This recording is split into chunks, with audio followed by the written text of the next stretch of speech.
मुंबईमध्ये आलेलं सगळे दूध सेंटरवर दूध भेटत होतं. हां आता प्रत्येक गल्लीमध्ये दुकानामध्ये छोटे छोटे जे दुकानं आहेत तिकडे दूध आता मिळतं तर ते जास्त भेसळयुक्त असतं.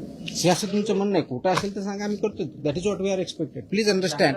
ऐकून कसं असतं, ज्यावेळेस हे गोष्टी असतात, दिस इज तीन खूप महत्वाचे स्टेक होल्डर आहेत त्याच्यामध्ये. एक एफबीओ जो हा माल तयार करतो विकतो, तो व्यावसायिक जो आहे तो. दुसरा रेग्युलेटर म्हणजे आम्ही एफडीए, आणि तिसरा कंझ्युमर.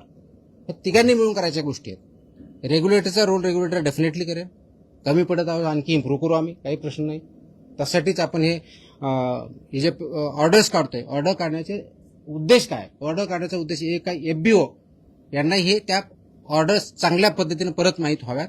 काय त्यांचे मानकं वापरायचे, कोणत्या प्रकारचे स्टँडर्ड करायचे हे माहिती व्हावं आणि त्यांनी कंप्लाय करावं. दुसरा उद्देश माझा, आणि तो महत्वाचा उद्देश आहे, की लोकांमध्ये जागृती तयार झालेली पाहिजे, अवेअरनेस झाला पाहिजे, की याच्या माध्यमातून होईल, त्यांनाही ह्या गोष्टी कळतील, त्यांनी क्वेश्चन करावेत. त्याच्यामुळे आपण एखादी गोष्ट विकत घेताना ती योग्य आहे का, ते पॅकेज वाचावं, त्याच्यामध्ये एक्सपायरी डेट आहे का, त्याचे कॉन्स्टिट्युएंट काय आहेत, ते फक्त समोरच्या पार्टला न करता पाठीमागचाही पार्ट बघा. अगर पॅकेजिंग 3 साईडनी होतं, समोरच्या बाजूने साईडने आणि पाठीमागच्या साईडने, तर ह्या ठिकाणी काय लिहिलेलं आहे ते पण वाचावं.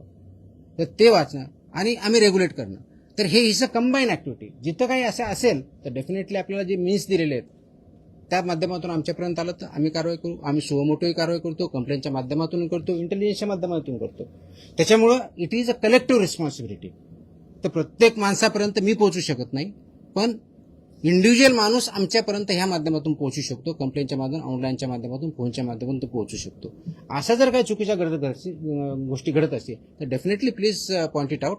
Will work on that.